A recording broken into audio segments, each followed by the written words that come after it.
আপনাদের ফাঁসি দেওয়া না হয়। সে যে কথাগুলো বলছে আমরা শুনছি আল্লাহ সম্পর্কে,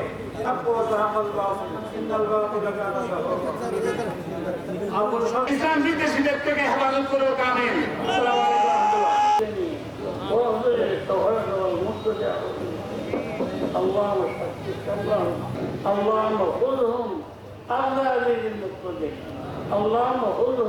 আল্লাহ দুশ্মন, রসুলের দুশ্মন, আল্লাহ এবং রসুল মুজাহিদ ভাইয়েরা, আমরা এখানে বিক্ষোভ সমাবেশে আমির হেফাজত মুজাহিদ